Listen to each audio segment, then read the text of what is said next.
বন্ধুরা আজকে বানাবো ব্রেড রুটি আর মাটন স্টু। তো চলুন রান্নাটা শুরু করি।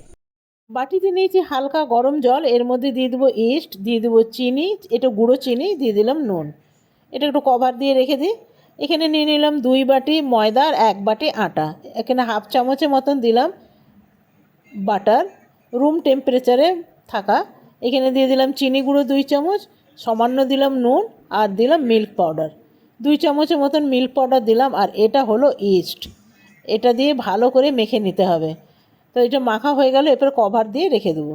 এদিকে আমার মাটন স্টুটাও হয়ে গেছে। দেখুন পেঁপে আলু সব কিছুই দিয়েছি। আর এটা কভার দিয়ে রেখে দিয়েছিলাম, দেখুন কতটা ফুলে উঠেছে। এরপরে একটু ভালো করে মেখে নিতে হবে যেন হাওয়াটা বেরিয়ে যায়। এরপরে লম্বা লম্বা করে আমি ব্রেডগুলো করে নেব। এটা তাওয়ার মধ্যেই করব, ওই জন্য নাম হয়েছে তাওয়া ব্রেড। আর মাটন স্টু কিন্তু একদম রেডি। দিয়ে দিলাম সামান্য একটু